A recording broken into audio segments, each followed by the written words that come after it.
Bako respecter moi si ndenge ba respecter moi sa cause na yo. Ceux qui respectera moi si la famille na yo, bande ko ba respecter moi si. Baso fandi ki ba mibali baso umela te parce que mibali baso choquer basi na bango. Tango yo so bimana ser wana lelo.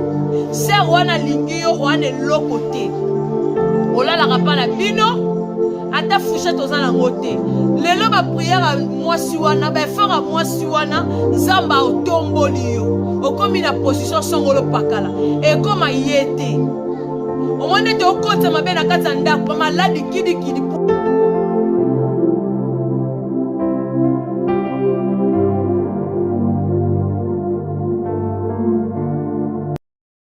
Bonsoir, les autres dépendent de quand on a un émission. En tout cas, nous avons la bataille, nous avons le quoi, tous en bon moyen.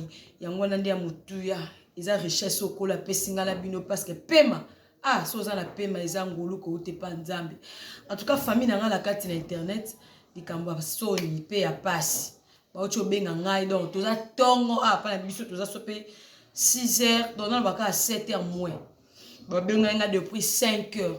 Nous allons ensemble là. Na chatana chamai na nzoto pona kidi babengeli nga nini baby singa eza na ndeko moko abwaki maina abwaki mwana do abwaki mwana ndira sepe eza bébé nga la bino na to monité mwana zo ba na forme te babengi nga rapide babima lolo to bengi ka yo oyo zo image za pasi pe mawa donc to babenga nga na oka makelo nje bazaki ebele bona ebité tina ya babenga nga tina ero yo N'habite so trokuta rabatu to so epe ezala ndeni toki botala kaka ndenge marambo zo salama ngala bino trokuta na sima tolanda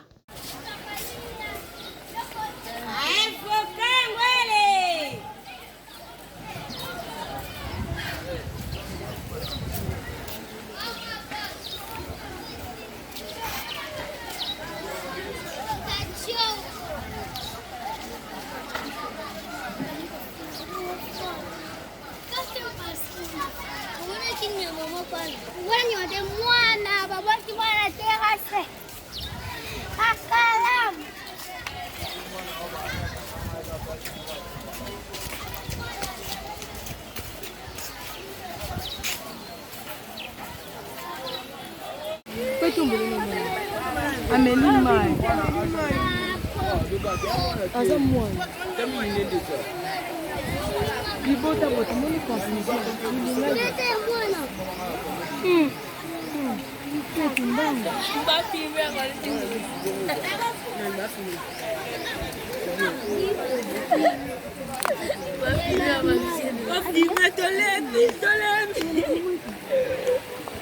Tolemi. Motolu pesa wana.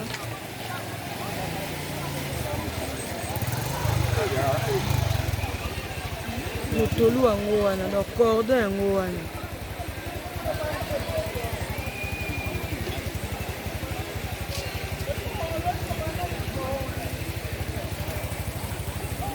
Bilingali, okokekelinga. Mwana. Oh, cause I see.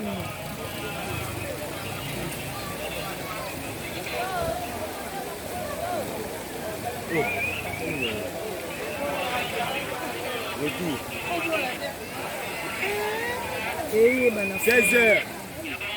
Ah, si on y a un taka lobby na les gens 2h.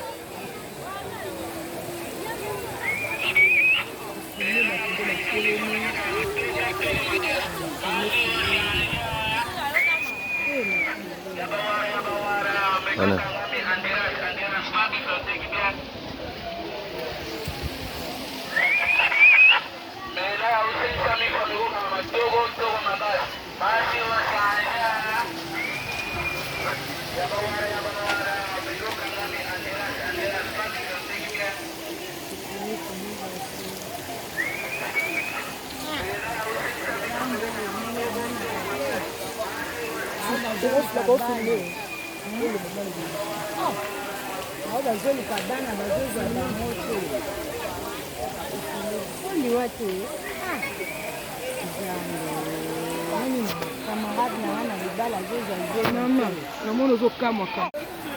Ok. Bonjour yaya. Tomoni tongo totondi awa babengi biso mbangu atoya. Tomoni mwana ezoyebana te aza elima o aza likapu o aza niao soki koloba nini mpona jeune fille to mpe mama abwaki mwana na tongo bo. Bon bato aboye bato bakozwa su bana na ndako na bango te. Bongo mwana pende esorti. Wewe kabiloko aboyeza bato oyo nzambe apine bango mwana alela na ndako na ye lisusu te. Parce que soki nzambe apesi eza na bato mosusu ebele baluka bana lelo baza na bango te. Na yo kozwa mwana oyo bwaki ye. Soki okobota mwana boye eza dira kwa. Omona mwana misu boye ezoyebana te aza elima eza dira kwa mpona yo jeune. Mwasi pena babenge na hôpital oye mwasi no pena batali sota bebe ye tonton bebe no yo ya mobali osa ndeni mpona mwana boye. Bon oyo eza bana oyo babato oyo bamutu na bango esalaka te donc déjà ba jeune fille oyo biso tomonaka tobengaka bango bamutu solo na kini oyo akokende asali bavie na ye na loyenge ayebi papa amona te ayebi te amoni te soki ata ya boti ya kosofri ya kosala bomika bacharge ata ya bwaki na soki oyebi te kosala bovai na ndako na bino makambo mosusu kosala te po ekomaki obokaka mwana donc c'est pas bien. Merci beaucoup. Mpona nga namoni vraiment aza motu moko akozwa su mwana te soki vraiment abwaki mwana na ye boye akozwa su mwana te. Merci beaucoup. Tomutune mutuna okoloba nini mpona ndeko abwaki mwana awa. Ndeko abwaki mwana mpona basali na bino mwana babwaka kala nzambe apesi mwana eza te kilimwa nzambe apesi mwana babwaki ebele baoluka bana na ye nzambe apesi na ngoni oyo ozobwaki boye sikoyo yaya vraimen azali na tunu kando wa kitoko boye wafi ya pembe mpe ya boye oyo bajeune garso balengaka oboti mpenza mwana modele okende mpe na ndako nzambe nde apesi loboya boye ezaki mso amona esoni akende na quartier bato baoseka mwana lokwa tata mobimba boye lokola nyama vraiment nzambe apambola ye oyo tozobetaka sete eloko oyo touti kotala bible ezoloba bana baza lipamboli kouta epa nzambe. Bible ezoloba c'est la bénédiction de l'Éternel qui enrichit. Qui se souffre aucun chagrin. Lipamboli en nzambe elandisamaka na mabeti. Donc c'est que notre Dieu tant azo pambola mutuna mwana apambola mutuna mwana ya modèle wana ti. O ezaka ka eloko nini bana baso bozo bimaka na batata mibimba moni sort. Tant obima na batata mibimba o bazali kolo makasi.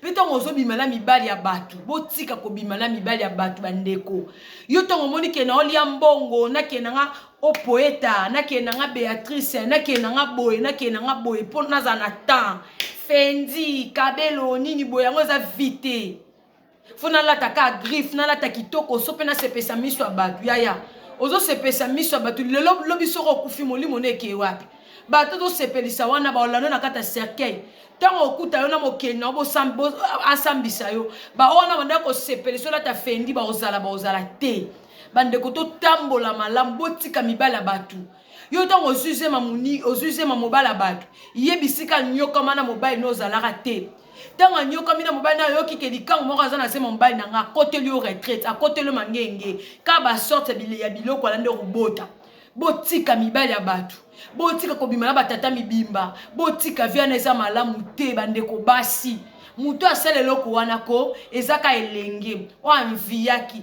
tango ozoko anviye sima nango epesaka biloko wana botambola malamu bandeko basi totika la biso ko anviye baninga tango ozoko anviye azwaka ngo wapi yaya soko ozala ngo te sukolaka oyo ozala ngo wana lata tana nzoto kotsala teke po sepesa mokili soko lingo sepesa mokili wala kazo sepelisa prévane ngungi tang babetaka maboko babetaka pona ko sepelisa te babetaka maboko pona ko boma ye bato bazo sepe ba obetelo maboko po kota na kata kunda en tout cas to zwa mayele mokili za ba réalité. Prochaine émission bozala jamais déçu to s'abonner na Mama Lorraine Mbala yo zotalanga no s'abonner te na bonde lio na bolingwa nzambe tata s'abonner aimer partager parce que la Mama Lorraine Mbala makambo sika ezali biso to lingara bisika mafinga mbangu to ko s'abonner o na o se pesa bino nga mona mboka bo s'abonner te mais nzambe ne ta pesa ka ba abonner o apesinga nzambe bombela nga ba bono pesinga mutu no sa s'abonner pa na nga kimia yo ndozala partage na ye jusqu'à ce que kola koya. Bye bye. Bako respecter moi si ndenge, bako respecter moi sa cause na yo. Ceux qui respectera moi si la famille na yo, bande kolo pe bako respecter moi si. Baso fandi ki ba mibali baso umela te parce que mibali baso choquer basi na bango. Tango yo so bimana ser wana lelo. Ser wana lingi yo wana lokote. Olala kapa na bino. Ata fouché tozana ngote lelo ba prière moi si wana ba fera moi si wana nzamba otomboli yo okomi na position songolo pakala e koma yete o monde te okota mabena kata ndako maladi kidi